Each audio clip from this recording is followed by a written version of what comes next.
환경부는 2월 27일부터 3월 31일까지 봄철 고농도 초미세먼지 발생에 대비해 관계부처와 함께 총력 대응 체제를 가동할 계획입니다. 이번 총력 대응은 생활공간의 국민 건강 보호, 주요 오염원 집중 관리, 공공부문 배출 저감 확대, 현장 소통 및 대국민 홍보 등 4대 방향으로 추진됩니다.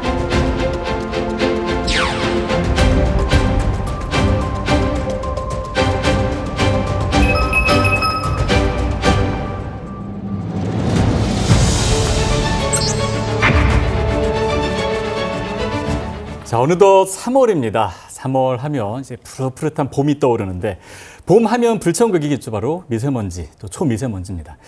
예, 정부가 총력 대응 체제를 가동합니다. 미세먼지 저감 대책을 추진하고 있죠.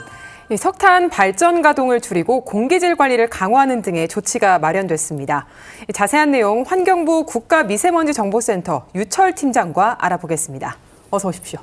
안녕하십니까. 네, 지금 말씀드린 것처럼 봄 하면 좀 좋긴 한데 미세먼지가 함께 떠오르는 그런 상황이긴 합니다. 특히 이제 3월에 되면 초미세먼지 농도가 1월부터 12월 중에 가장 높은 것으로 알려져 있는데 올해는 어떻습니까? 올해도 아마 예년과 유사하게 높을 것으로 예상이 됩니다. 일반적으로 1년 중에 3월이 미세먼지 농도가 가장 높은 달임에는 틀림이 없습니다. 네. 국립환경과학원에서 지난달에 발표한 2025년 봄철 초미세먼지 전망을 보면 네. 일시적인 대기 정체, 그러니까 즉 오염물질이 축적될 수 있는 조건이 형성이 돼서 초미세먼지가 약간 높아질 수 있다고 그렇게 발표한 바 있습니다. 다만 이제 초미세먼지는 대기오염물질의 배출과 기상 영향을 같이 받고 있기 때문에 예. 최대한 오염물질을 줄여나가는 노력이 굉장히 중요하다고 이렇게 볼 수 있습니다. 예. 네. 최근에 고농도 미세먼지가 계속 발생을 하면서 지지난달이죠. 1월에 비상저감 조치가 이제 시행이 됐습니다. 이렇게 미세먼지가 좀 계속해서 발생하는 원인이 뭐고 국내와 국외 영향은 어느 정도 되는지도 좀 궁금합니다. 올해 1월 21일, 22일 이틀간 이제 수도권을 비롯해서 9개 지역에서 초미세먼지 비상저감 조치가 시행이 됐습니다. 네. 국내 초미세먼지 농도에 대해서 국내외 영향을 분석해 보면 일반적으로 연평균으로 봤을 때는 이제 반반 정도의 영향이라고 네. 저희는 분석을 합니다. 네. 다만 이제 겨울철 지금과 같이 이렇게 고농도가 발생되는 시기에는 일시적으로 국외 유입의 영향이 70에서 한 80%까지 높아지는 것을 확인한 바 있습니다. 예, 반반 정도 영향이 있다 이렇게 말씀을 주셨는데 사실 지금 대기관리제가 계속 시행이 되고 있습니다. 12월부터 1월, 2월 계속 시행이 되고 있는데 2월 27일부터 이제 지난 2월 27일부터 오늘 3월 31일까지 다시 또 총력 대응 체제가 가동이 되거든요. 3월이 아무래도 초미세먼지 농도가 높은 때이기 때문에 진행이 될 것 같은데 어떤 내용들이 담겨 있나요? 일단 3월 한 달을 마지막으로 잘 버텨야 이 겨울철 고농도를 잘 네. 관리했다라고 이제 얘기할 수 있을 것 같아요. 예. 그래서 네. 환경부는 관계부처하고 같이 해서 생활 공간 중에 국민의 건강을 보호하고 그다음에 주요 오염원에 대한 집중 관리 그리고 공공 부분의 배출 저감을 확대를 하면서 현장 소통 및 대국민 홍보 이렇게 4대 방향의 총력 대응 체계를 가동 중에 있습니다. 그리고 공공 부분에서의 배출 저감도 빠뜨릴 수 없습니다. 그래서 공공사업장이라든가 관용 차량 같은 것들은 비상저감 조치 1단계의 그런 준하는 그런 대책을 2단계로 격상해서 적용한다든가 하는 노력을 기울이고 있고요. 예. 현장하고 소통을 많이 해야 될 것 같습니다. 왜 우리가 이렇게 관리를 해야 되고 왜 미세먼지를 잘 극복할 수 있는 노력을 기울여야 되는지. 봄철 미세먼지를 막기 위해서 석탄 화력 발전소 가동을 좀 중단한다 이런 내용을 저희가 좀 찾아볼 수 있었는데 사실 석탄을 태울 때 이 먼지 입자가 배출이 되면서 이게 미세먼지가 되는 경우가 많거든요. 이 대책은 좀 어떤 내용입니까, 구체적으로? 겨울철에 석탄 화력 발전소를 끄거나 이제 아니면 가동률을 조정한다는 것은 굉장히 어려운 정책입니다. 예. 왜 그러냐면 겨울철에 전력 피크가 발생하기 때문에 쉽지 않지만 환경부와 관계부처의 그런 협업을 통해서 고농도 미세먼지 관리를 하려면 전국에서 운영 중인 그런 공공 석탄 발전 시설이 53기가 있습니다. 아, 네. 네. 그 중에 최대 28기를 가동 정지하겠다라고 하는 내용이 있고요. 과거 1차부터 5차까지의 계절 관리제 효과 분석을 해보면 겨울철에 배출되는 석탄화력 발전소의 오염 물질 중에 3분의 1 정도가 이런 정책을 통해서 줄어들었다 이렇게 분석이 되고 있고요. 그리고 6차, 지금 현재 시행 중인 6차 계절 관리제는 반 정도 이상 감축을 기대하고 있는 상황입니다. 자, 그리고 이제 미세먼지 관련 정보도 확인을 할 수 있지 않습니까? 최근에는 어떻게 저희들이 볼 수 있을까요? 현재 그런 농도 측정 결과와 예보 결과는 에어코리아라고 하는 누리집을 통해서 국민들에게 정보를 제공하고 있습니다.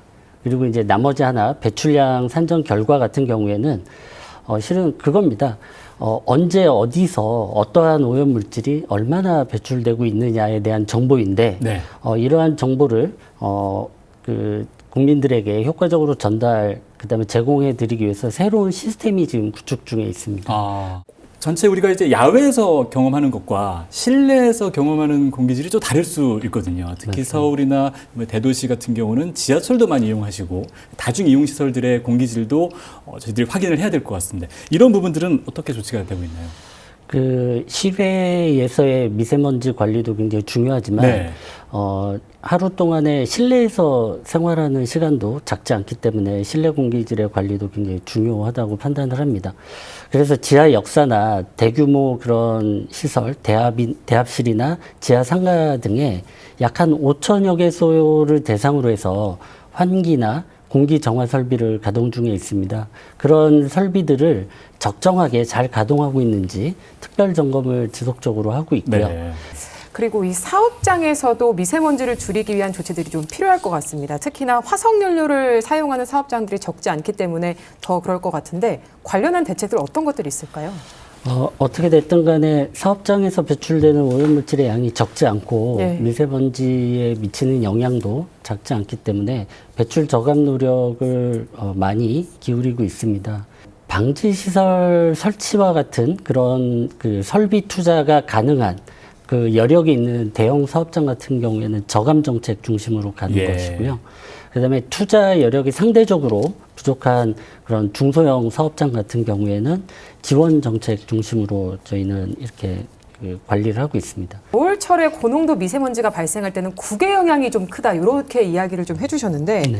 올 봄에 이제 황사 발원지죠. 중국 북부에서 모래 폭풍이 예년보다는 좀 적을 것이다. 그래서 한국에 미치는 영향도 좀 적지 않을까 이런 예상이 있는데 거기에 대해서는 좀 어떻게 보십니까? 황사가 주로 발생하는 몽골이나 내이멍 자치구의 그런 강수량을 살펴보면 조금 줄어든 것이 확인이 됩니다. 네. 그리고 또 하나 이 황사의 발생은 기상과 굉장히 밀접한 관계가 있기 때문에 기상 조건의 불확실성이 있고 황사 발생의 예측이 굉장히 어렵습니다. 네. 자연현상이다 보니까 쉽지 않은데 이런 어려움 등을 고려할 때는 아직 안심하기에는 이르지 않나라고 판단을 하고 있습니다. 네. 이런 초미세먼지를 좀 줄이기 위한 여러 가지 대책들, 그리고 이런 지침들이 있는데, 우리 개인 이 일상에서 할 수 있는 노력들, 어떤 것들이 있는지 마지막으로 당부 말씀 같이 해주시죠. 고농도 미세먼지를 사전에 막는 것이 가장 중요하고 네. 네. 좋겠지만, 고농도 미세먼지가 발생이 되면 그 상황에서 개인 건강을 보호하기 위한 그런 노력도 같이 기울여야 되는 것으로 봅니다. 그래서 환경부는 고농도 미세먼지로 발생하는 건강 악영향을 최소화하기 위한 고농도 미세먼지 7가지 대응 요령을 마련해서 발표한 바 있습니다. 여기서 우리가 꼭 명심해야 될 것은 미세먼지의 문제는 우리가 발생 원인이면서 피해자인 것입니다. 그래서 생활 속에서 미세먼지 발생을 최소화하는 그런 노력을 항시 기울여 주시면 아마 효과적으로 대응이 가능하지 않을까 이렇게 예상을 합니다. 네, 그래서 부탁 말씀드리고 싶었습니다. 자, 지금까지 환경부 국가미세먼지정보센터 유철 팀장과 함께 이야기 나눴습니다. 오늘 고맙습니다. 감사합니다.